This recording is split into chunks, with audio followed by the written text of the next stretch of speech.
എല്ലാവർക്കും നമസ്കാരം. നമ്മുടെ കണ്ടനകം ആസ്ഥാനമായിട്ട് പ്രവർത്തിക്കുന്ന സോപാനം സ്കൂൾ ഓഫ് പഞ്ചവാദ്യം ഒരു പുതിയ കാൽവയ്പ് നടത്തുകയാണ്. നമ്മുടെ വാദ്യകലാരംഗത്ത് നമ്മുടെ നാടിൻ്റെ പാരമ്പര്യം വിളിച്ചോടുന്ന തക്കിട്ട എന്ന് പറയുന്ന ഒരു പുസ്തകം പ്രസിദ്ധീകരിക്കാൻ പോവുകയാണ്.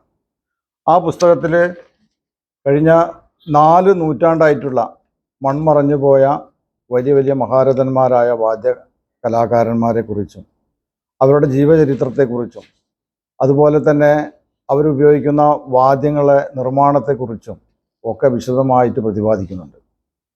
ഏകദേശം 3 വോള്യങ്ങളായിട്ട് പ്രസിദ്ധീകരിക്കുന്ന തക്കിട്ട എന്ന പുസ്തകം തക്കീട്ട എന്ന രീതിയിലാണ് പ്രസിദ്ധീകരിക്കുന്നത്.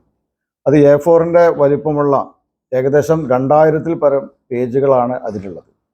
അതിനു വേണ്ടിയിട്ട് സോപാനത്തിൻ്റെ ഡയറക്ടറായിട്ടുള്ള ശ്രീ സന്തോഷ് ആലങ്കോടും അദ്ദേഹത്തോട് സഹകരിക്കുന്ന മഹാത്മാക്കളായ നിരവധി പേരും കഠിനമായ പരിശ്രമത്തിലൂടെയാണ് അതിൻ്റെ വിവരങ്ങൾ ശേഖരിച്ചിട്ടുണ്ട്. അതിനുവേണ്ടി കേരളത്തിലെ അങ്ങോളം ഇങ്ങോളം യാത്ര ചെയ്തു. ജാതി മതഭേദമന്യേ എല്ലാ കലാകാരന്മാരെയും, എല്ലാ വിഭാഗത്തിൽപ്പെട്ട കലാകാരന്മാരെയും ആ പുസ്തകത്തിൽ ഉൾപ്പെടുത്തിയിട്ടുണ്ട്. അക്ഷരങ്ങൾ എന്ന് പറഞ്ഞാൽ അത് ക്ഷരമില്ലാത്തത് അല്ലെങ്കിൽ നശിക്കാത്തത് എന്നുള്ള അർത്ഥത്തിലാണ് വരുന്നത്. അപ്പോൾ അതുകൊണ്ട് തന്നെ ഇനി വരുന്ന കാലഘട്ടത്തിൽ വിദ്യാർത്ഥികളായിട്ടുള്ള വാദ്യകലാകാരന്മാർക്ക് അവർക്ക് അത് റെഫർ ചെയ്യാനും അതേപോലെ തന്നെ വാദ്യകലാസ്നേഹികൾക്ക് ആ പുസ്തകത്തിലൂടെ ഇറങ്ങിച്ചെന്ന് ആസ്വാദനം നൽകാനും ഉള്ള ഒരു താക്കോൽ കൂടിയാണ് ആ പുസ്തകം കാഴ്ചവെക്കുന്നത്. അപ്പോൾ ആ പുസ്തകത്തിൻ്റെ വില എന്ന് പറയുന്നത് 3 പുസ്തകത്തിനും കൂടി 4000 രൂപയാണ് വാങ്ങുന്നത്. അത് വലിയൊരു നിധിയായിട്ടാണ് നമ്മളെല്ലാവരും കാണുന്നത്. അതിൻ്റെ പിന്നിലുള്ള പ്രയത്നമാണ് അതിൻ്റെ പ്രധാനമായിട്ടുള്ള വില മൂല്യം എന്ന് പറയുന്നത്. അപ്പോൾ സോപാനത്തെ സംബന്ധിച്ചിടത്തോളം വലിയ വലിയ പരിപാടികൾ നടത്തിയിട്ടുള്ളൊരു പ്രസ്ഥാനമാണ്. സോപാനത്തിൻ്റെ കീഴിൽ താളവൈകര്യമായാലും വാദ്യോത്സവമായാലും അങ്ങനെ നിരവധി പരിപാടികൾ കേരളത്തിൽ അങ്ങോളം ഇങ്ങോളം 100 കണക്കിന് വിദ്യാർത്ഥികൾക്ക് പഠനം നൽകിക്കൊണ്ട് ആ വിദ്യ നൽകിക്കൊണ്ട് പുറത്തിറക്കിയിട്ടുള്ളൊരു സ്ഥാപനമാണ്. ഏകദേശം 16ഓളം ശാഖകളായിട്ട് ഇപ്പോഴും ആ സോപാന സ്കൂൾ ഓഫ് പഞ്ചവാദ്യം പ്രവർത്തിക്കുകയാണ്. ഇപ്പോൾ നമ്മുടെ കണ്ടരകത്തിനടുത്തുള്ള IDTR-നടുത്ത് സ്വന്തമായിട്ടൊരു ആസ്ഥാനം നമ്മൾ ഇപ്പോൾ മാർച്ച് 8-ാം തീയതി ഏകദേശം ഉദ്ഘാടനം ചെയ്യാൻ പോവുകയാണ്. അതിനെപ്പറ്റി പിന്നീട് പറയുന്നുണ്ട്. അപ്പോൾ വലിയൊരു കാര്യമാണ്. അപ്പോൾ നമ്മൾ ആ പരിപാടിയിൽ പങ്കെടുക്കുന്ന കേരളത്തിലെ പ്രമുഖരായ ആളുകളാണ്. പിന്നെ വാദ്യകലയിൽ വളരെ പ്രഗത്ഭനായിട്ടുള്ള മട്ടന്നൂർ ശങ്കരൻകുട്ടിമാരാർ, അതേപോലെ തന്നെ തിമിലയിൽ വളരെ പ്രഗത്ഭനായ കരിയന്നൂർ നാരായണൻ നമ്പൂരി, അതേപോലെ തന്നെ പ്രശസ്ത സാഹിത്യകാരൻ ആലങ്കോട് ലീലാകൃഷ്ണൻ, തവനൂരിൻ്റെ പ്രിയപ്പെട്ട MLA KT ജലീൽ, അതേപോലെ തന്നെ പൊന്നാനിയുടെ MLA നന്ദേട്ടൻ, അങ്ങനെ നിരവധി സാമൂഹ്യ രാഷ്ട്രീയ രംഗത്തെ പ്രഗത്ഭന്മാർ ആ പരിപാടിയിൽ പങ്കെടുക്കുന്നുണ്ട്. അപ്പോൾ ആ പരിപാടിയിൽ എല്ലാവരും പങ്കെടുത്തുകൊണ്ട് വൻ വിജയമാക്കണമെന്നൊരു അഭ്യർത്ഥന നിങ്ങൾക്ക് മുന്നിൽ വയ്ക്കുകയാണ്. എല്ലാവരും ആ പുസ്തകം വാങ്ങണം. കാരണം നാളേക്കൊരു മുതൽക്കൂട്ടാണ്. വാദ്യകല നിലനിൽക്കുന്നിടത്തോളം കാലം ആ പുസ്തകം നിലനിൽക്കുന്നത് ഞങ്ങൾക്ക് ഉറപ്പുണ്ട്. അപ്പോൾ അതുകൊണ്ട് എല്ലാവിധ സഹായ സഹകരണങ്ങളും ഞങ്ങൾ പ്രതീക്ഷിക്കുകയാണ്. വാദ്യകല മാത്രമല്ല, അത് എങ്ങനെയാണ് വാദ്യകലയുടെ ഉപകരണങ്ങളും നിർമ്മാണം എന്നതിനെ കുറിച്ചിട്ട് അതിൽ പ്രതിപാദിക്കുന്നുണ്ട്. അതുമാതിരി ചെണ്ട, മദ്ദളം, കുഴൽ, ചെറുകുഴൽ, അങ്ങനെ നിരവധി വാദ്യങ്ങളെ പറ്റിയിട്ട് സവിസ്തരം പ്രതിപാദിക്കുന്ന ഒരു പുസ്തകമാണ്. ആ പുസ്തകം എല്ലാവരും വാങ്ങണം. ഈ നവംബർ 27-ാമത്തെ പരിപാടിക്ക് എല്ലാവരും പങ്കെടുക്കണമെന്നുള്ള അഭ്യർത്ഥന നിർത്തുന്നു. നന്ദി, നമസ്കാരം. നമസ്കാരം. നേരത്തെ ഉണ്ണികൃഷ്ണൻ പറഞ്ഞ പോലെ ഇതൊരു ചരിത്ര സംഭവമാണ്. കാരണം ഇങ്ങനൊരു പുസ്തകം ഇതുവരെ സാഹിത്യ ലോകം കണ്ടിട്ടില്ല. 13,000-ഓളം വാദ്യകലാകാരന്മാരുടെ പേര് വിവരങ്ങളാണ് അതിൽ ഉൾക്കൊള്ളിച്ചിട്ടുള്ളത്. അപ്പോൾ അതിൻ്റെ പ്രകാശന കർമ്മം ഈ 27-ാം തീയതി 10 മണിക്ക് സോപാനത്തിൻ്റെ ഒരു പുതിയ ആസ്ഥാനം തുടങ്ങുന്നുണ്ട്. അവിടെ ഒരു സഭാമണ്ഡപം ഒരുക്കുന്നുണ്ട്. അവിടെ വെച്ചിട്ടാണ് സ്ഥലം, അവിടെ വെച്ചിട്ടാണ് കർമ്മം നടക്കുന്നത്.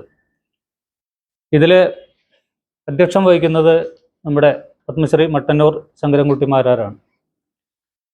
ആമുഖ പ്രഭാഷണം നടത്തുന്നത് ആലങ്കോട് ലീലാകൃഷ്ണൻ അവർകളാണ്.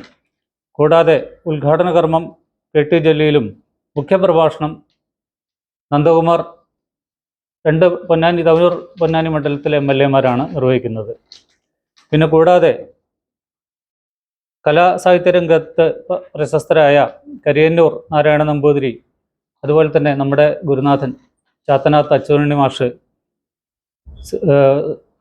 ശങ്കര യൂണിവേഴ്സിറ്റിയിലെ പ്രധാനപ്പെട്ട ആളായ ഡോക്ടർ CM നീലകണ്ഠൻ നമ്പൂതിരി അവർകൾ, ആലങ്കോട് ലീലാകൃഷ്ണേട്ടൻ, ഒരു വാദ്യ ചെറുതാഴം കുഞ്ഞിരാമൻ മാരാർ ഡൽഹി പഞ്ചവാദ്യ ട്രസ്റ്റിൻ്റെ ആളാണ്. ഇങ്ങനെ തുടങ്ങിയ ഡോക്ടർ ഗോപിനാഥൻ ഡോക്ടർ തുടങ്ങിയ നിരവധി ആൾക്കാർ പങ്കെടുക്കുന്നുണ്ട്. പിന്നെ രാഷ്ട്രീയ രംഗത്ത് നിന്നും അജിത് കൊളാടി, PT അജയ് മോഹൻ, രവി തെലത്ത്, ചട്ടിക്കൽ മാധവൻ, ഇങ്ങനെ പ്രമുഖ വ്യക്തികളും പങ്കെടുക്കുന്നുണ്ട്. അപ്പോൾ ഈ സംഭവം, ഇതിൻ്റെ പ്രാധാന്യം പുസ്തകത്തിൻ്റെ പ്രാധാന്യം തന്നെയാണ്. കാരണം ഇങ്ങനൊരു സംഭവം മുമ്പ് ഉണ്ടായിട്ടില്ല. എത്രയോ കലാകാരന്മാർ നമ്മുടെ നാട്ടിൽ ജീവിച്ചു മരിച്ചുപോയി. അവരെയൊക്കെ കണ്ടെത്തുക 17-ാം നൂറ്റാണ്ട് മുതൽ ഒരുവിധം നമുക്ക് 13,000-ഓളം പേര് എന്ന് പറഞ്ഞാൽ തന്നെ ഒരു അത്ഭുതമല്ലേ. ഇത്രയും പേരുടെ വിവരങ്ങൾ ശേഖരിക്കുക തന്നെയല്ല, ആ ഓരോ കലയും വളർത്തിക്കൊണ്ടുവന്നതാണ്. ഒരു പെട്ടെന്ന് സംഭവിച്ചതല്ല. ഇത് പലരിലൂടെയും വന്നിട്ടാണ്. ഇപ്പോൾ ഒരു ഉദാഹരണത്തിന് തായമ്പക, ഇന്ന് കാണുന്ന ഈ തായമ്പകയായത് അത് പെട്ടെന്നുണ്ടായതല്ല. ഇതിങ്ങനെ നൂറ്റാണ്ടുകളായിട്ട് പലരിലൂടെയും വളർന്ന് വികാസം പ്രാപിച്ചതാണ്. അപ്പോൾ അങ്ങനെയുള്ളൊരു ചരിത്രം കൂടി ഇതിലുണ്ട്. വാദ്യകല എങ്ങനെ വളർന്നു, ഇപ്പം കാണുന്ന അവസ്ഥയിൽ എങ്ങനെയൊക്കെ എത്തി, ഇത് വലിയൊരു ബൃഹത് ഗ്രന്ഥം തന്നെയാണ്. പിന്നെ ഇതിന് കുറേ അധ്വാനവും സാമ്പത്തിക ചെലവും ഒക്കെ വന്നതാണ്. ഇത് കുറേ, ഞാൻ കൂടുതൽ പറയണ്ടല്ലോ, സന്തോഷ് ആലങ്കോട് എന്നുള്ള ആ വ്യക്തിയുടെ കഠിനാധ്വാനം, ഇദ്ദേഹത്തിൻ്റെ കൂടെ കുറച്ച് ആൾക്കാർ എല്ലാവരും ഉണ്ട്, കുറേ പേരുടെ സഹായവും. അപ്പോൾ ഇതൊന്ന് ശരിക്കും ജനങ്ങളിൽ എത്തിക്കണം. അതൊന്ന് നിങ്ങൾ വിചാരിച്ചാലേ അത് നടക്കുള്ളൂ. മാധ്യമങ്ങളുടെ പങ്ക് അതിൽ വളരെ വലുതാണ്. അപ്പോൾ എല്ലാ രീതിയിലും അതൊന്ന്, കാരണം ആ പുസ്തകത്തിൻ്റെ വാല്യൂ അത്രയുണ്ട്. ഇപ്പോഴും അത് വേണ്ടത്ര ജനങ്ങൾ അറിഞ്ഞിട്ടുണ്ടോ എന്നുള്ളത് സംശയമാണ്. അപ്പോൾ അത് ഒന്ന് എത്താൻ നിങ്ങളുടെ എല്ലാ ഇത് ഉപയോഗപ്പെടുത്തണം. നിങ്ങൾ അത് ശരിക്കും ഒന്ന് റിപ്പോർട്ട് ചെയ്തിട്ട് ഈ പരിപാടികളിലൊക്കെ ഒന്ന് നന്നായിട്ട് ഇതായിട്ട് വിജയിപ്പിക്കണം എന്ന് അഭ്യർത്ഥിക്കുന്നു. വളരെ ശ്രമകരമായ ഒരു പര്യവസാനമാണ് ഈ 27-ാം തീയതി സാക്ഷാത്കരിക്കുന്നത്. കാരണം ത കി ട